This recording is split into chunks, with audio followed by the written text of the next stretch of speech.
नमस्कार, स्वागत है आप सबका एसएचएम क्लासेस में। और आज हम पढ़ेंगे क्लास 12th का चैप्टर जनन शास्त्र, जिसमें आज हमारा जो टॉपिक है वो रहेगा उलभवेदन, जिसको हम एमिनोसिंथेसिस भी कहते हैं।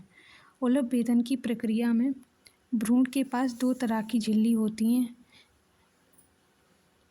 एक भ्रूण झिल्ली और दूसरी अतिरिक्त भ्रूण झिल्ली। भ्रूण झिल्ली में हम बात करते हैं एक्टोडर्म, मेसोडर्म और एंडोडर्म की, जबकि अतिरिक्त भ्रूण झिल्ली में हम बात करते हैं एमनियोन, कोरियोन और एलेंटोइक की। आज हम इसमें बात करेंगे एमनियोन झिल्ली की। यहाँ पर है यह एमनियोन, और एमनियोन अपने अंदर वाले सिरे से एक द्रव्य निकालती है, उसको हम कहते हैं एमनियोटिक द्रव्य। ये हमारा प्लेसेंटा है और यहाँ पर हम इंजेक्शन के माध्यम से एमनियोटिक द्रव्य को निकाल रही हैं। अब सवाल आता है कि एमनियोटिक द्रव्य निकलने का क्या कारण है, क्या ज़रूरत थी जो एमनियोटिक द्रव्य बाहर एमनियोन निकाल रही है।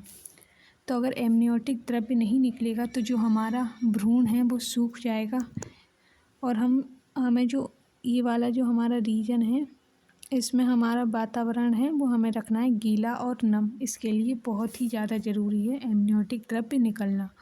और दूसरा एक कारण है एमनियोटिक द्रव्य निकलने का, अगर कोई फीमेल है वो गिर रही है या फिर कोई झटका लग रहा है उसको, तो उससे कौन बचा लेगा, उससे ये एमनियोटिक द्रव्य बचा लेगा। अब हम इसको इंजेक्शन के माध्यम से एमनियोटिक द्रव्य को निकाल रही हैं। तो जब हम इसको निकालेंगे तो इसमें भ्रूण की कुछ कोशिकाएं आ जाती हैं। कोशिकाओं में हमें डीएनए आ जाते हैं, और डीएनए की हम क्या कराते हैं, कैरियोटाइपिंग कराते हैं। कैरियोटाइपिंग में हमें पता चलता है कि कौन कौन से क्रोमोसोम है, क्रोमोसोम 1, 2, 3 है या नहीं है, त्रिगुणसूत्रता तो नहीं हो रही है, या कोई अनुपस्थित तो नहीं है। ये सब हम किस में पता करेंगे, जब हम इंजेक्शन के माध्यम से एमनियोटिक द्रव्य को निकालेंगे तो हम इसमें पता करेंगे, कैरियोटाइपिंग जब करेंगे। अब बात आती है कैरियोटाइपिंग होता क्या है। किसी कोशिका के नमूने में मौजूद गुणसूत्रों की जांच करने की प्रक्रिया को हम कैरियोटाइपिंग कहते हैं।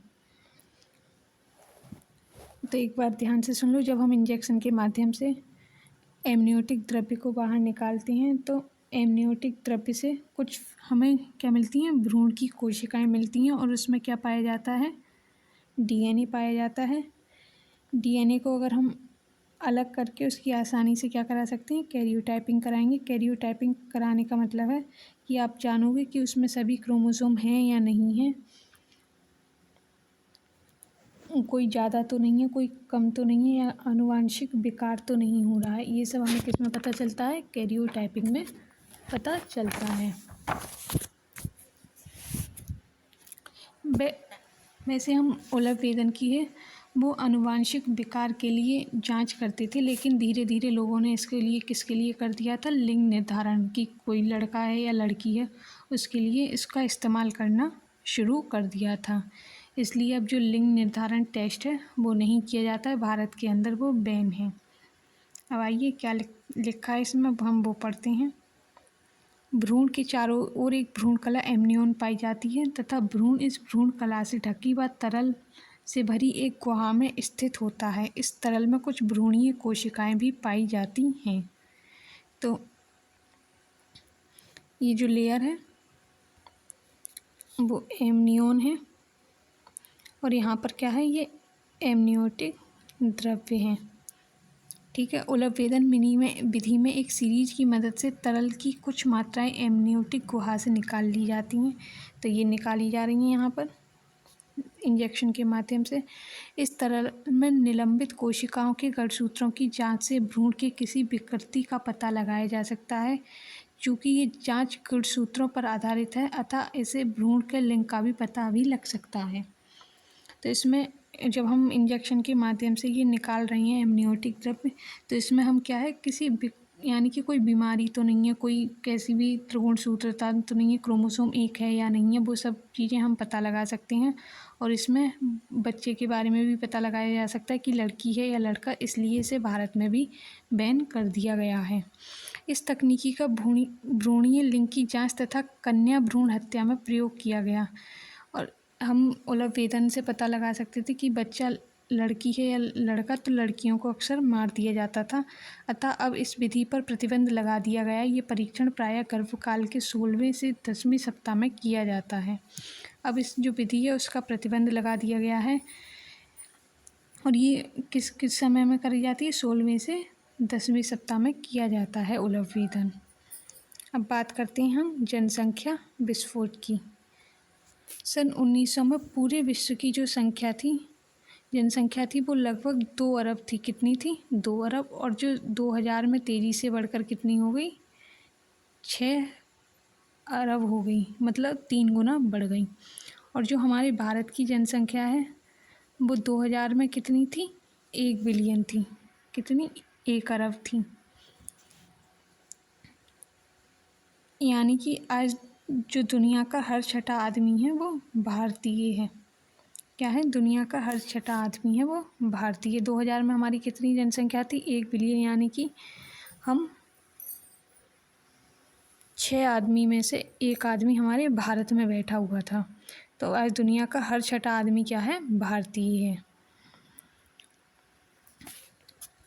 और इसके पीछे क्या कारण है कि भारत की पॉपुलेशन है वो इतनी तेज़ी से बढ़ रही है, बहुत ज़्यादा तेज़ी से, क्योंकि हम एक क्या हो गए? विकासशील देश हो रहे हैं और हमारा जो स्वास्थ्य है वो बहुत ही ज़्यादा अच्छा होता जा रहा है। तो आज अब देखते हैं जनसंख्या विस्फोट के कारण मृत्यु दर में आई निरंतर कमी। जो मृत्यु दर है वो कम होता जा रहा है। जो मातृ मृत्यु दर है वो भी कम होता जा रहा है। शिशु मृत्यु दर में भी कमी आई है और जो जनन आयु वाले व्यक्ति हैं उनकी संख्या बहुत ही ज़्यादा बढ़ी है। जनसंख्या विस्फोट के दुष्परिणाम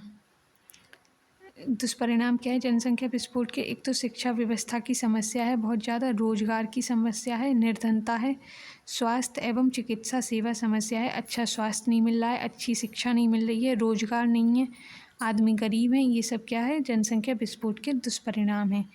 जनसंख्या वृद्धि नियंत्रण के उपाय अब बात करते हैं हम। जनसंख्या नियंत्रण का सर्वाधिक प्रभावी तरीका गर्भ निरोधकों का प्रचार प्रसार है। छोटे परिवारों वाले दंपतियों को प्रोत्साहन देना। जो छोटे परिवार हैं उनके दंपति हैं उनको प्रोत्साहन देना, शिक्षा व्यवस्था अच्छी देना, परिवार कल्याण संबंधी कार्यक्रम को बढ़ावा देना, ये सब क्या है? जनसंख्या वृद्धि नियंत्रण के उपाय। गर्भ निरोधक की बात करते हैं अब हम। पूर्ण रूप से कारगर होना चाहिए, प्रयोग में भी सरल होना चाहिए, इसका कोई दुष्परिणाम नहीं होना चाहिए, आसानी से उपलब्ध होने वाला चाहिए। ठीक है, तो कारगर भी होना चाहिए, सरल भी होना चाहिए, कोई किसी कारण का दुष्प्रभाव नहीं डाले हमारे शरीर पर, और आसानी से हर जगह उपलब्ध भी होने वाला चाहिए। गर्भ निरोधकों के प्रकार। अब हम बात करते हैं गर्भ निरोधकों की। तो प्राकृतिक विधियां हैं सबसे पहले, फिर दूसरे नंबर पर आता है रोधक, तीसरा है अंतःगर्भाशय युक्तियाँ, चौथा है गोलियाँ, और पांचवा है शल्य क्रिया विधि यानी कि बांध्याकरण। तो ये सब क्या हैं? गर्भ निरोधकों के प्रकार हैं और इनकी हम बात करेंगे वो अगली वीडियो में बहुत ही ज़्यादा डिटेल में करेंगे गर्भ निरोधकों की। तो अब हम यहीं